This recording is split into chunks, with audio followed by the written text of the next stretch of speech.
कभी कभी ऐसा होता है ना, बिना किसी आहट के, बिना किसी साफ वजह के मन पर एक बोझ सा आ जाता है।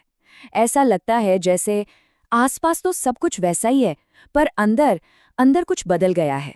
एक अजीब सी खामोशी, एक अनजानी सी बेचैनी, एक एहसास जिसे शायद कई लोगों ने कभी न कभी जरूर महसूस किया होगा। अगर अभी तक हमारे इस परिवार का हिस्सा नहीं बने हैं तो चैनल को सब्सक्राइब जरूर करें। आपका साथ इस सफर में बहुत कीमती है।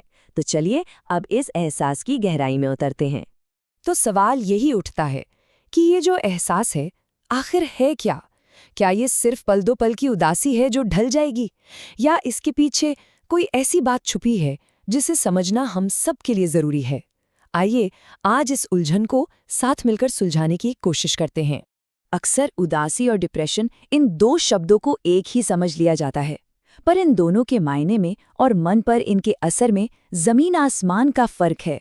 इस फर्क को समझना खुद के लिए और अपने आसपास के लोगों के लिए बहुत जरूरी है। तो चलिए सबसे पहले इस नाजुक से फर्क को ही आसानी से समझते हैं। देखिए, उदासी को ना बारिश के एक बादल की तरह सोचिए।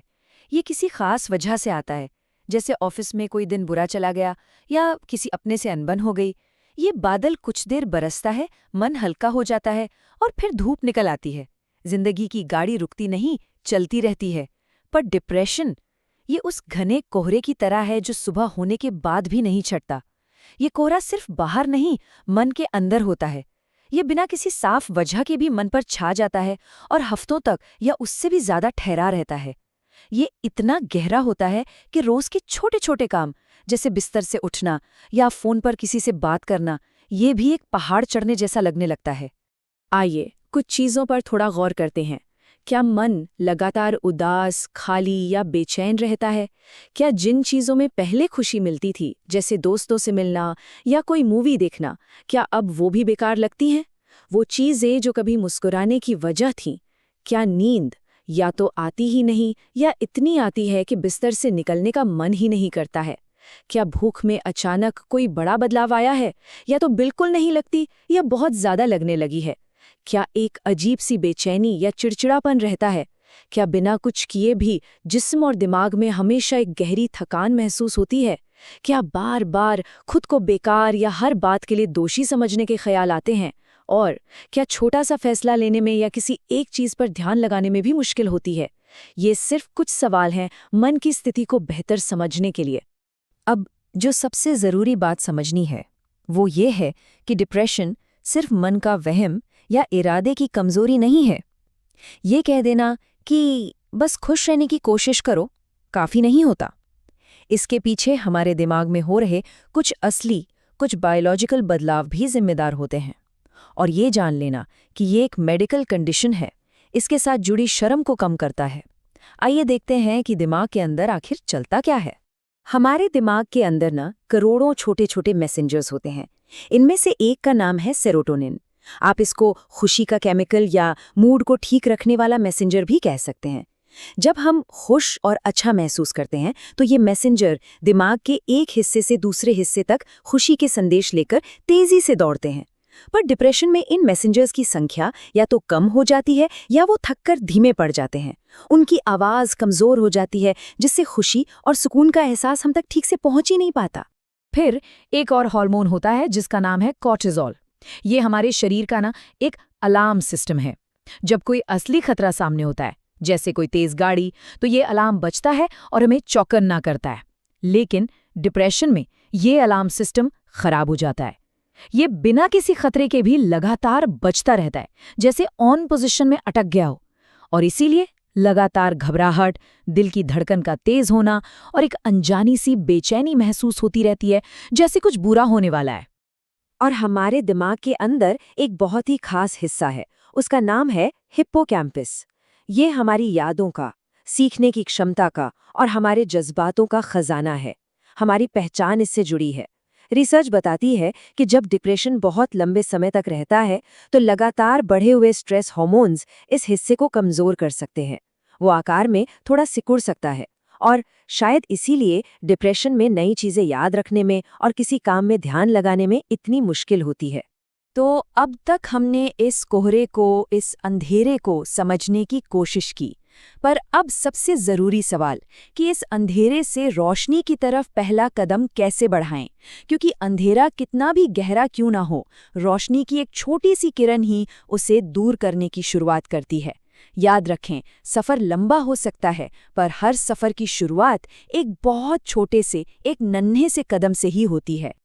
ये कुछ छोटे छोटे कदम हैं जो खुद के लिए उठाए जा सकते हैं। शुरुआत में ये मुश्किल, यहाँ तक कि नामुमकिन भी लग सकते हैं, पर ये हीलिंग के सफ़र में बहुत असरदार साबित होते हैं। जैसे थोड़ी देर के लिए वॉक पर जाना, अपना पसंदीदा म्यूज़िक सुनना, किसी अपने से दिल की बात कहना, कुछ पल ध्यान लगाना, या बस प्रकृति के बीच हरे भरे पेड़ों के पास थोड़ा वक्त बिताना। ये इलाज नहीं, पर खुद की तरफ बढ़ाया गया प्यार का एक कदम ज़रूर है। खास तौर पर हल्की फुल्की वॉक करना। जब हम खुली हवा में थोड़ा चलते हैं ना, तो हमारा शरीर और दिमाग खुद अपने नेचुरल मूड लिफ्टर्स रिलीज करते हैं, वही खुशी के मैसेंजर्स जिनकी हमने बात की थी। शुरुआत में बस 15 से 20 मिनट की वॉक से भी मन को बहुत आराम मिल सकता है। चलने का जो रिदम है ना, वो मन के भटकते विचारों को शांत करने में मदद करता है। और बात करना, ये बहुत ज़रूरी है। जब हम अपने जज्बातों को, अपने डर को अंदर ही अंदर दबाए रखते हैं, तो वो एक भारी बोझ बन जाते हैं। डिप्रेशन अकेलेपन का एहसास बढ़ाता है। किसी ऐसे दोस्त या परिवार के सदस्य से बात करने की कोशिश करें जो बिना जज किए, बिना सलाह दिए बस सुन सके। सिर्फ ये कह देना कि आज मन ठीक नहीं है, मन का बोझ बहुत हल्का कर सकता है। ध्यान यानी मेडिटेशन, ये मन को शांत करने का एक बहुत ही प्रभावी तरीका है। इसका मतलब विचारों को रोकना नहीं है, बल्कि उन्हें दूर से देखना है, जैसे आसमान में बादल आते हैं और जाते हैं। रोज सुबह बस 5 से 10 मिनट आंखें बंद करके अपनी आती जाती सांसों पर ध्यान लगाने से ही मन को उस तूफान से थोड़ी देर के लिए शांति मिल सकती है। पर यह भी सच है, कभी-कभी ये छोटे कदम उठाना भी पहाड़ जैसा लगता है।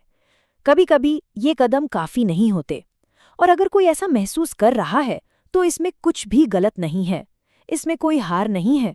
ऐसा महसूस करना बिल्कुल ठीक है। हमेशा याद रखें, मदद मांगना कमजोरी की नहीं, बल्कि बेइंतहा हिम्मत की निशानी है। जब शरीर बीमार होता है तो हम डॉक्टर के पास जाते हैं, तो जब मन बीमार हो, जब मन थक गया हो, तो प्रोफेशनल की मदद लेने में कैसी शर्म। हिम्मत हार मान लेने में नहीं, मदद के लिए हाथ बढ़ाने में है। ये सबसे बड़ा कदम है जो कोई भी अपनी बेहतरी के लिए उठा सकता है। तो किसी प्रोफेशनल जैसे कि थेरेपिस्ट या साइकाइट्रिस्ट की सलाह कब जरूरी हो जाती है? जब उदासी का कोहरा 2 हफ्तों से ज्यादा तक ना छाटे, जब ये काम, पढ़ाई या रिश्तों पर बुरा असर डालने लगे, जब सेल्फ हेल्प की कोशिशों के बाद भी कोई फर्क ना पड़ रहा हो, और सबसे जरूरी, जब कभी भी खुद को नुकसान पहुंचाने के ख्याल मन में आए। ऐसे में तुरंत मदद लेना सबसे जरूरी है। और अंत में बस इतना कहना है कि इस लड़ाई में कोई अकेला नहीं है। ये एक ऐसा एहसास है जिससे दुनिया में करोड़ों लोग गुजरते हैं, चुपचाप, अकेले में। पर सच ये है कि कोई अकेला नहीं है।